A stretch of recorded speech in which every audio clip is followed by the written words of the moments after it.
Hello, and welcome to the extremely relaxing palm reading program. I'll be your host, Bobbie Ross. Today, I'm going to be teaching you how to read palms, obviously. Now, as I said, I'm a nuclear physicist, but I do have some experience reading magazines. And I found a magazine article a couple of years back, and I remember quite a few things from that article, so I am now teaching this class at this community college. So, let's begin. First of all, in order to show you where all of the lines are on your hands, I need to mark them. And I'm going to be using this Crayola colored marker, if you don't mind. So, if you'll give me your hand. Good. Okay, so here we have the headline and the heartline and the lifeline. Sure. Lifeline. And I've got some squiggly things over here that indicate something about personality over here. Okay, let's start right next to the thumb. You see these two lines that go down like this and this? Well, if you look at the left and the right hand, the non-dominant hand represents the childhood. Everything about the person before they became a miserable, wretched adult. And the dominant hand is the sad adult hand. We'll just call it the sad adult hand. So, you want to look for differences between the happy kid hand and the wretched adult sad hand. And a lot of times you can tell that people move away from their parents by looking at both hands. It's amazing, and normally they do, so you'll always be right. It's amazing. If you just say, oh, I can see that you've become distant from your family, from your parents. Have you moved away from home? And they'll be like, yes, I have. Give me, more information about myself. And you'd be like, I want my $50 first. I take credit cards. You just do that. Get paid. Always get paid first. So, trick number 1. So, other thing is, always tell people that they have a very, very long lifeline.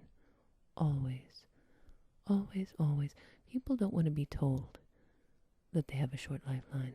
Even if you see it, just across the board. Long lifelines. Also, there is a line that goes down the side of the hand right here, in some people. It's known as the health line. And in people who have health problems, a lot of times it is more defined than in people who don't have health problems, supposedly. So if it's defined, we just don't talk about it. Maybe, unless someone's asking. You just want your $50, so just leave it out. Talk about something else.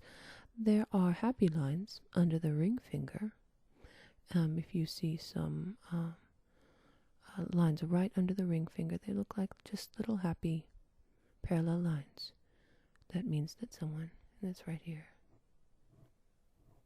right there, means that somebody has a really good sense of humor, and they better if they're going to you for a palm reading. It all works out, see? It's beautiful, beautiful, beautiful. Now, another thing that you can do is get them to ball their hand up like a fist, like they're going to hit you after they find out that this is going to cost $50. And look at the side of the hand, right here, and you see these lines that go across the side of the hand. Between that first division of where the palm creases and where the pinky meets the palm. If you see those creases there, that's how many children a person is supposedly going to have in their life. So for me, I have 3. Let's see how many you have. I have 1, 2, 3, 4, 5. You've got a wrinkly hand. Goodness gracious. Well, wrinkly hands equal lots of children. Correlation right there. I don't know what the deal is. So, I guess some people want wrinkly hands, some people don't. If they come in shouting that they hate children, you might want to leave that part out too. It's a selective, sharing of information. It's what we try to do here. So, other things that you can look for is where this line that goes across the top of the hand, where does that end? Does it end under the middle finger, or under the index finger, or does it end right in the middle between the two? For most people it ends either under the middle finger or in the middle, and that means that they make decisions with either their head or their heart. And if it ends in the middle, then that means they are torn between the decisions made by the head and by the heart. And you can really just emphasize that part because they'll start talking and then you don't have to. And that's always a good thing, I find. Although I do like to talk. Anyway, look down the middle of your palm right here. Right here. Just draw that out. Oh, that looks like a tree. Tree. Okay, well that one, fate line. And fate line intersects with lots of stuff, I think. And you can make stuff up. I mean, fate is fate, and people need to be in control of their own concept of fate. So make stuff up, make it interesting. That's what I say. Okay, moving on. There are some people's fate lines are actually chained, which means that the lines don't actually form one line. They're just a bunch of little lines that are going in the same direction, and that means breaks in the life of a person, whether they have another marriage or they find another job, blah, blah, blah, blah, blah. So you can talk about that, and normally they will tell you something about themselves. And then you say, girlfriend, I know he's cheating on you. You need to get away from him. And do your best girlfriend accent, and then get your $50. Okay. Last thing I want to talk about, let's see. Oh, with marriage line and stuff like that, sometimes that's something you want to leave out too. Really, basically, you can just shake somebody's hand and ask for $50.